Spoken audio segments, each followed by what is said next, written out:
কার্তিক মাসের শেষ দিন কার্তিক সংক্রান্তিতে কার্তিক পুজো করে আসছে বাংলা। কার্তিক পুজো বললেই কাটোয়ার নাম মনে পড়ে।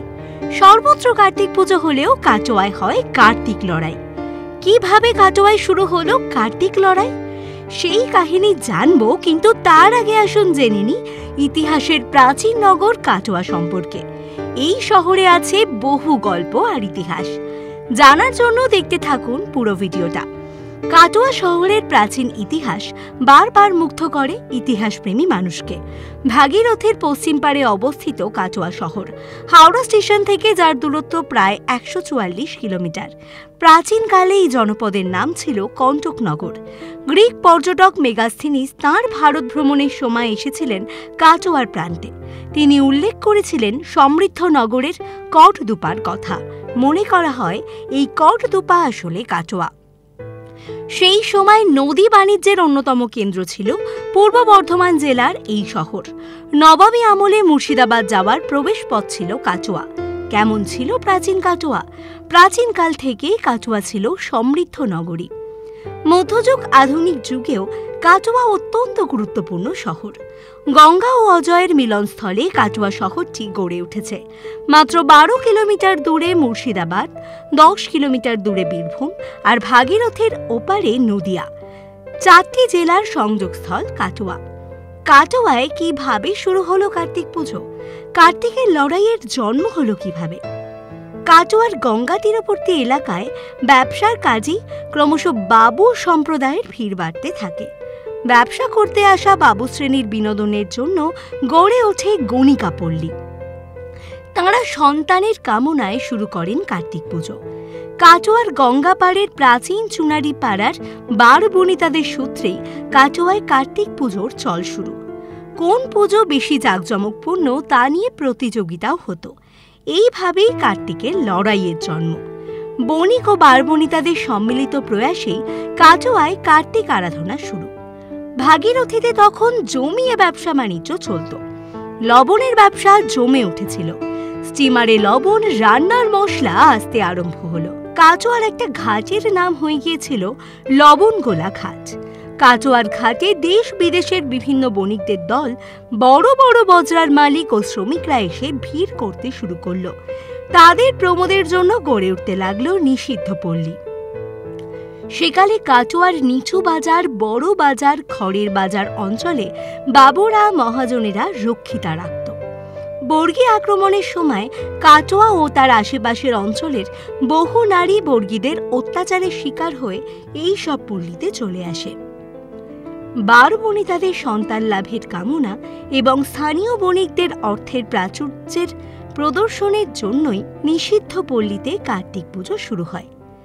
একাধারে নিষিদ্ধ পল্লীর বাবুদের আভিজাত্যে প্রদর্শনের প্রতিযোগিতা ছিল এই পুজো।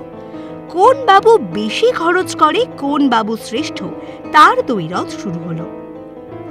ঠাকুরের জন্য আলাদাভাবে বিচিত্র আলোক প্রদর্শন ও শোভাযাত্রার আয়োজন শুরু হয়। এই শোভাযাত্রায় ধীরে ধীরে আভিজাত্রের লড়াইয়ে পরিণত হয়, যা আজকের কার্তিক লড়াই। কেমন হয় কাটোয়ার কার্তিক? কাটোয়ায় দেখা মিলবে ন্যাংটো কার্তিক বা খোকা কার্তিকের। আছে সাহেব কার্তিকও। এই ঠাকুরের অবয়ব খ্রিস্টান সাহেবের চেহারায় তৈরি। আপনাদের নিশ্চয়ই জানতে ইচ্ছে করছে কাটোয়ায় কিভাবে এলো সাহেব কার্তিক। 1803 সালে শ্রীরামপুরে হাজির হলেন রেভারেন্ড জন চেম্বারলিন। 1804 নাগাদ সংসার পাতলেন কাটোয়ায়। কাটোয়ায় দেবরাজ ঘাটের কাছে নবাবী সরাইখানায় থাকতেন চেম্বারলিন। কাটোয়া থেকে গোটা বাংলায় সহজেই যাতায়াত করার সুবিধা। 2 একর জায়গা, 2টো পুকুর এবং একটি আম বাগান কিনে বাংলো বানালেন। গড়ে উঠল সাহেব বাগান। সন্তান প্রসব করতে গিয়ে কাটোয়ার সেই বাড়িতেই মারা গেলেন জন চেম্বারলিনের স্ত্রী হানা চেম্বারলিন। হানাকে সাহেব বাগানেই সমাধিস্থ করলেন সাহেব। জন চেম্বারলিনকে সাহায্য করতে কাটোয়ায় হাজির হন উইলিয়াম কেরির পুত্র কেরি দ্য জুনিয়র। প্রায় 40 বছরের বেশি সময় তিনি কাটোয়া শহরে কাটিয়েছিলেন। সাহেব বাগানের কাশেশ্বরী বালিকা বিদ্যালয়ের পাশে তার সমাধি রয়েছে। কাটোয়া মিশনারি স্টেশনের উন্নতির জন্য নীল চাষ, বস্ত্রশিল্পের ব্যবসা, এমনকি কফি চাষও শুরু করেছিলেন। 1852-তে কলকাতার আত্মীয়দের কাছে গিয়ে অসুস্থ হয়ে পড়েন। সেই অসুস্থ অবস্থাতে কাটোয়া চলে যান, কিন্তু তার শরীর আর সারেনি। 1853 সালের 23 ফেব্রুয়ারি রাত 10টায় কাটোয়ার বাড়িতেই শেষ নিঃশ্বাস ত্যাগ করেন কেরিদা জুনিয়র। সাহেবকে শেষ শ্রদ্ধা জানাতে গোটা কাটোয়া জড়ো হয়েছিল সেদিন। আজও প্রতি বছর সাহেব কার্তিক পুজোর দ্বারা তাঁর প্রতি শ্রদ্ধা জানায় কাটোয়া। এখন কাটোয়ায় প্রায় 300-র বেশি কার্তিক পুজো হয়। ইতিহাসের পথ ধরে এসে 21 শতকে পৌঁছে কার্তিক পুজো এখন কাটোয়ার লোক উৎসবে পরিণত হয়েছে। কাটোয়ার কার্তিক লড়াই এখন বদলে গিয়েছে। সেই যৌনপল্লীও এখন আর নেই কাটোয়ায়। এখন অভিনব থিম ভাবনা, আলো বাজনা, শোভাযাত্রায় বর্ণময় হয়ে উঠেছে কাটোয়ার কার্তিক পুজো। কাটোয়ার কার্তিক লড়াইয়ে প্রাচীন ঐতিহ্য এখনও বয়ে চলেছে ঢাকা। বাঁশ দিয়ে পিরামিডের মতো আকার তৈরি করা হয় এই পুজোয়। বাঁশের এই কাঠামোয় থাক থাক করে বসানো থাকে 25 থেকে 30টি মাটির তৈরি পুতুলের মতো মূর্তি। এই মূর্তিগুলি বিভিন্ন পৌরাণিক কাহিনীর চরিত্র। পুরাণের বিভিন্ন কাহিনী তুলে ধরা হয় মাটির পুতুলগুলির মাধ্যমে। এরই নাম থাকা। এই থাকার মধ্যমণি থাকেন কার্তিক। কার্তিক মাসের শেষে ঘুরে আসুন কাটোয়া।